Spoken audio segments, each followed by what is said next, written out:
ওয়ালাইকুম, সবাই কেমন আছেন? আজকে এক অদ্ভুত রকমের গরুর মাংস ভাজা প্লাস মাখার রেসিপি নিয়ে আসছি। এটা হচ্ছে অনেক দিন আগে করা, এটা আমাদের মানে কোরবানি ঈদের হচ্ছে স্পেশাল একটা ডিশ, যেটা আমার হাজবেন্ডের খুব প্রিয়। আমি বিয়ের আগে কোনোদিন এটার নামও শুনিনি, কোনোদিন খাইও নি।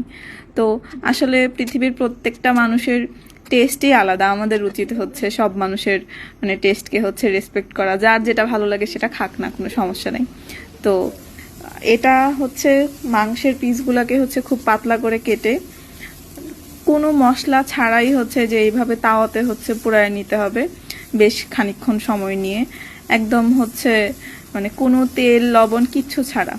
তারপর ভাজা ভাজা হয়ে গেলে এটাকে হচ্ছে আমি বটি দিয়ে টুকরা টুকরা করে কেটে নিয়েছিলাম। কেটে নিয়ে বেশি করে পেঁয়াজ কেটে দিয়েছে আমার হাজবেন্ডকে। ওই হচ্ছে ভালো করে কাঁচামরিচ লবণ দিয়ে বেশিক্ষণ ধরে হচ্ছে মাখাতে হবে। যত বেশি মাখা